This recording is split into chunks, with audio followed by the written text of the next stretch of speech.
You're looking at a frying egg not in a pan, but on the street of Zhengzhou. A raw egg, sizzling on the pavement, fully cooked in under 10 minutes.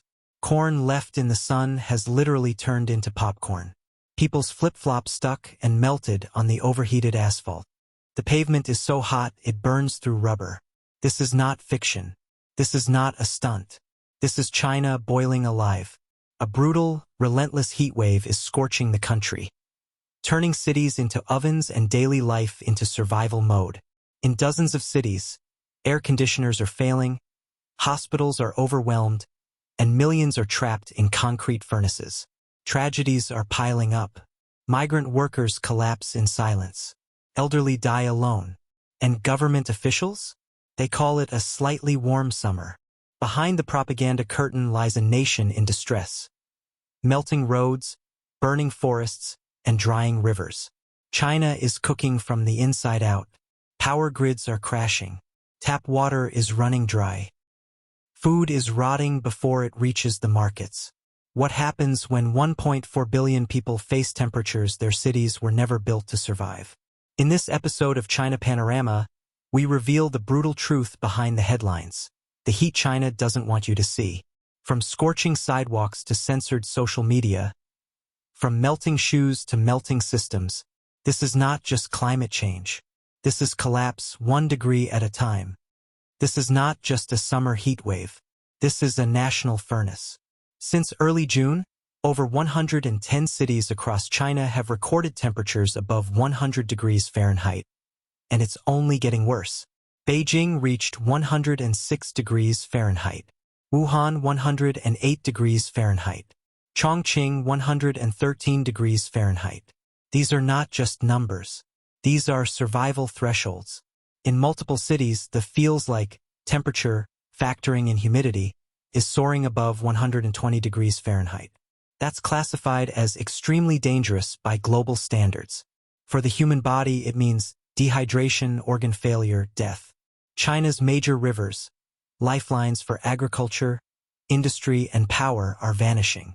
The Yangtze is now at its lowest July level in recorded history. The Poyang Lake, once China's largest freshwater lake, is now cracked and drying. Meteorologists say this is no anomaly. This is part of an intensifying trend.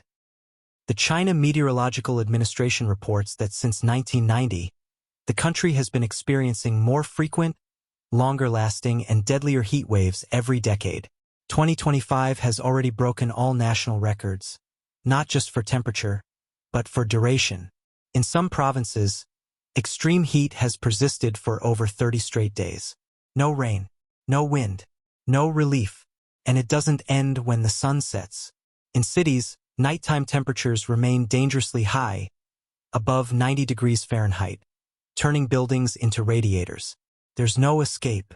This is the new climate reality. China's urban heat islands are intensifying because of dense concrete, lack of trees, and overpopulation. Heat waves are no longer occasional. They are becoming seasonal. A massive heat dome has stalled over East Asia, trapping hot air over China like a lid on a boiling pot. Scientists warn it may remain in place for weeks. And this dome is fueled by larger climate shifts.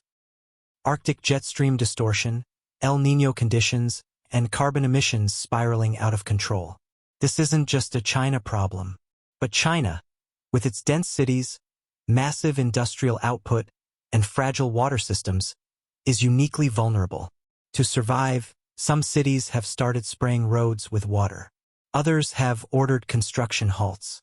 But these are band-aids on a broken dam. And as the mercury rises, China's aging infrastructure, designed for a different climate era, is starting to crack, melt, and fail. In Chongqing, one of China's hottest cities, the pavement becomes a frying pan by midday. Temperatures on the surface are measured at 73 degrees Celsius, 163 degrees Fahrenheit. More than enough to cook an egg. And people did exactly that. Videos from Douyin show residents cracking eggs on the pavement, watching them sizzle within minutes. In some clips, popcorn kernels placed on metal rooftops explode into fluffy white puffs. Others show rubber slippers literally melting, warping into shapeless blobs of plastic as people walk. One viral image showed a construction worker squatting under a bridge, holding a small umbrella, steam rising from the concrete around him. Another captured a delivery driver soaking his feet in a basin of ice water during his 10-minute break.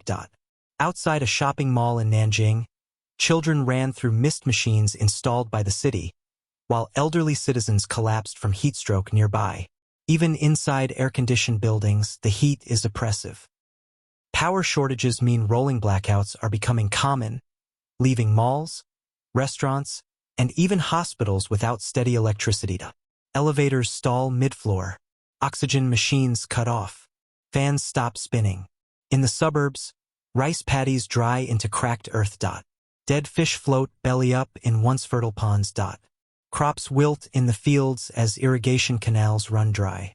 The visual evidence is everywhere. Firefighters pouring water over burning grass along highways. Residents covering their windows with foil to reflect heat. And city dwellers fleeing to underground parking garages and metro stations just to cool down. The most devastating impact of China's extreme heat wave isn't just scorched asphalt or dead crops. It's human lives. Hospitals across provinces like Hunan, Sichuan, and Zhejiang are overwhelmed. Emergency rooms report a surge in cases of heat stroke, dehydration, cardiac arrests, and renal failure. Children and the elderly are most at risk. In a particularly tragic case, a 3-year-old girl in Anhui collapsed from heat exhaustion while playing outside. She later died in the hospital. Across the country, workers faint on the job. Delivery riders collapse mid-route. Construction laborers vomit from the heat, but continue working because refusing means losing pay. Local news in Jiangxi province showed a farmer who, after harvesting watermelons under 43 degrees Celsius heat, simply lay down in his field and never got up. By the time anyone found him, it was too late. Funeral homes in some cities have extended operating hours due to rising demand. Refrigeration units are full. Crematoriums are backed up.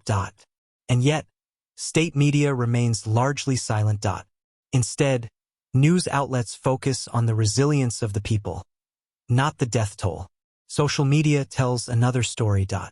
Videos of hospital lines, mass faintings, and grieving families flood Weibo and Douyin. But many clips are deleted quickly. Searches for terms like heat death, heat stroke victims, and collapsed workers are now shadow banned on Chinese platforms. The government doesn't want panic. But people are already living in it. In theory, China has plans to handle extreme heat. In reality, those plans are crumbling under pressure. Local governments have set up cooling stations, temporary air-conditioned shelters in subway stations, libraries, or underground parking lots. But many are poorly advertised, overcrowded, or simply don't exist in rural areas. In some cities, public buses run with free air conditioning just to let people escape the sun. But that's not a solution, that's desperation. Beijing has launched cloud seeding operations to induce artificial rain. Planes fly over heat-struck provinces spraying chemicals into the sky. It sounds futuristic. But in practice, it's unreliable, slow, and in some cases worsens humidity without reducing temperatures. And then there's electricity or the lack of it. With air conditioners running full blast, China's power grid is buckling. Brownouts are reported in cities like Chengdu, Nanjing, and Wuhan. Factories are asked to reduce hours. Entire districts are plunged into blackouts during peak demand. The irony: China is the world's largest producer of solar panels. Yet many rooftops sit bare, baking, because bureaucratic red tape or local resistance blocks solar installations. In rural areas, where farmers fight to save their crops, many don't even have functioning irrigation systems, let alone cooling tech. People are dying while the state scrambles to save face. The heat isn't just killing people, it's crushing the economy. China's agricultural heartland is wilting. Rice fields are scorched. Corn has shriveled. Fruit trees are dropping their harvests before ripening. In some regions, entire crops have been declared dead by local officials.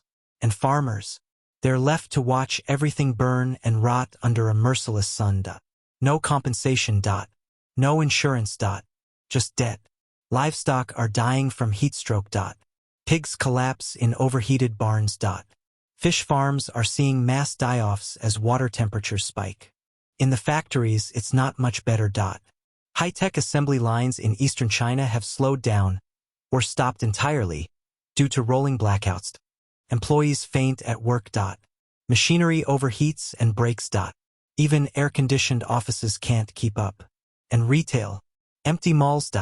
Delivery drivers passing out in the streets. Logistics networks slowed by overheating trucks and melting asphalt. Even e-commerce is hit. Cold chain shipments are failing. Groceries arrive spoiled. Ice cream and frozen meat melt mid-transit. When your country turns into an oven, the economy starts to bake, and then burns down.